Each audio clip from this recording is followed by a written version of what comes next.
everybody. Dan Illman, Mike Beer, the DRF race of the day for Saturday, December the 17th, race number 4 at Los Alamitos. It's the Grade 2, $200,000 Los Alamitos Futurity. We're going a mile and a 16th. Let's take a look at this field. Please scan the QR code for race of the day access on mobile. Only 5 in this race. 3 trained by Bob Baffert, including your odds-on morning line favorite, the 5 Arabian Lion, who earned a big figure last time out when missing to a perfect trip winner. Yeah, he's odds-on favorite on the line. He's the fastest horse on the way in here by several lengths, Dan, based on his first 2 starts. He's way the horse to beat. Baffert wins this race every year, probably going to win it again with one of his 3, and I guess the most likely of those is the 5. He is the only one of the 3 Baffert-trained entrants. Bob also has the 2 Carmel Road, the 3 Fort Bragg that is yet to race around 2 turns. Let's see where the Timeform US Pace Projector has the Baffert-trained horses. And not surprisingly, Arabian Lion, who has shown sprint speed, is expected to be close to the pace. Carmel Road, though, Mike, is not a slow horse by any means. And I think one of the major reasons he couldn't get to the lead in the Breeders' Futurity was that lousy post position. Definitely worked against him in his most recent start, being drawn out in post 14. He is fast, and he has an inside position. His 2 stablemates here, so he could certainly be, off and running for the lead in here. I'd be surprised if, Johnny V was going to take a hold of Arabian Lion early, though, Dan. I think they're going to come out of there running from post 5. Longest shot on the board's the number 1 Tall Boy, who we see at the back of the pack in our Timeform US Pace Projector. He's a maiden after only 3 lifetime starts. His buyer speed figures pale in comparison to the main contenders in here. It'll be his second start of the form cycle. He does have a little bit of distance pedigree, but he needs to improve by leaps and bounds. Yeah, he's just really, really hard to make a case for in this race. Maybe he's going to love stretching out, Dan. He's bred to be better going longer, I suppose. Kind of feels like they hustled him into this race, though, just to get it to start. Carmel Road, the number 2, is a son of Quality Road, and he really improved, stretching out around 2 turns in his second lifetime start at Del Mar, taking that field on a merry chase from gate to wire. They then ran them in the Breeders' Futurity, and that's been a really live race. It's produced 5 next out winners. Of course, the winner of that race, Forte, would go on to win the Breeders' Cup Juvenile and will be named 2-year-old champion a little bit later on this month or into early next year. Carmel Road, though, had that terrible outside post, Mike. They tried to get him close to a fast pace. He was hung out to dry and had no shot. Yeah, just plenty of excuses for that most recent start. I think it's not one you're supposed to be too hard on him for. I didn't really have a big problem with his maiden win, Dan, the first time they stretched him out. I know it was an easy victory, and he never really faced a challenge in there, but he just won that race so easily and was ridden out at the end. It feels like the distance really did him some favors there. Sometimes it's a tell when Baffert tinkers with the equipment.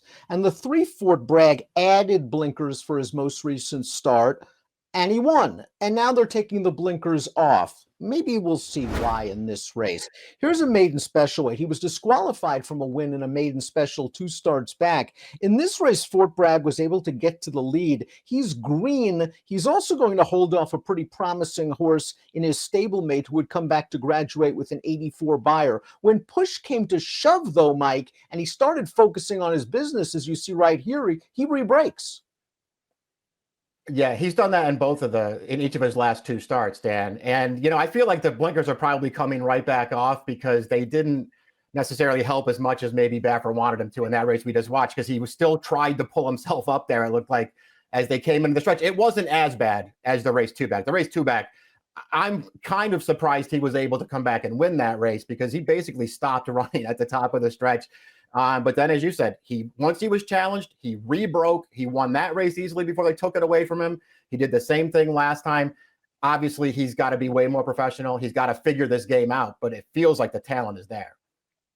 The horse that benefited from Fort Bragg's immaturity is the number 4 Practical Move. He was placed first via disqualification in that race 2 starts back. Practical Move remains sprinting in his most recent start. That's the Grade 3 Bob Hope at Del Mar. We're going to watch that race going 7/8 of a mile, and he was up close to the pace in here. He's going to finish an even 3rd, and thus far we've seen okay races from Practical Move. I still think there might be something here from this horse. We'll see how he wants to go 2 turns. I think he has enough pedigree to get the mile in a 16th. He must improve. Yeah, it's a real question going forward how far he's gonna want to go in that race we're watching. Just ran into two more Baffert horses who were just better than he is. The race 2 starts back when he got the maiden win. I think if you go back and pull the replay, Dan, and he ran fine in there. He was always on the outside, but he was really no match for Fort Bragg.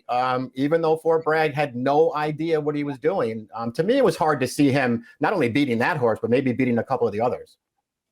Completing the field is the odds-on morning line favorite, the number 5 Arabian Lion, a nice debut winner sprinting at Santa Anita. They shipped him to Keeneland on Breeders' Cup weekend. He ran second in this race as the odds-on favorite, a first-level allowance. He was up close to the pace. He was 3 wide on the turn when the winner snuck through along the inside. He has a big look at this, Mike. He's just not good enough on this day. Giant Mischief was able to save more ground, and Giant Mischief's pretty good. We'll see him in the Springboard Mile at Remington on Saturday. Yeah, exactly. I mean, he didn't have any excuse in here, Arabian Lion, but he is losing to a pretty good horse, it seems like. And you see how much distance they put on the rest of that field. This horse really ran last time. He's obviously good, Dan. The question that I have, and I don't know whether you agree with this or not, I just wonder if he's really going to get better as the distances get longer. I didn't see a ton of pedigree to suggest that will happen. And it's just very interesting as far as the justifies go so far. He's been, to me, a really good sire, but they are all sprinters on both surfaces. And he's done very little with his horses when they've stretched him out.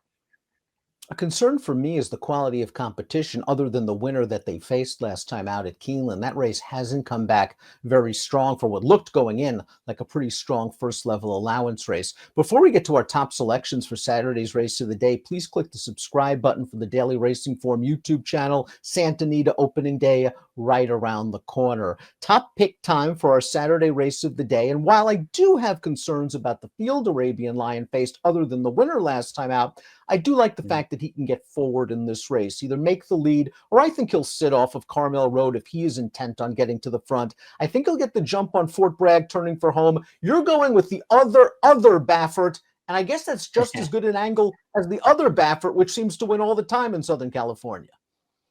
Yeah, it might be a better angle even than the other Baffert. I like this horse. To me, it can run Fort Bragg. Obviously, he's got to mind his manners this time and run a professional race. I feel like if he can do it, he could take a pretty big step forward in here and maybe take down a statement. It's not going to be easy, but if he's the third choice, I'll take a shot.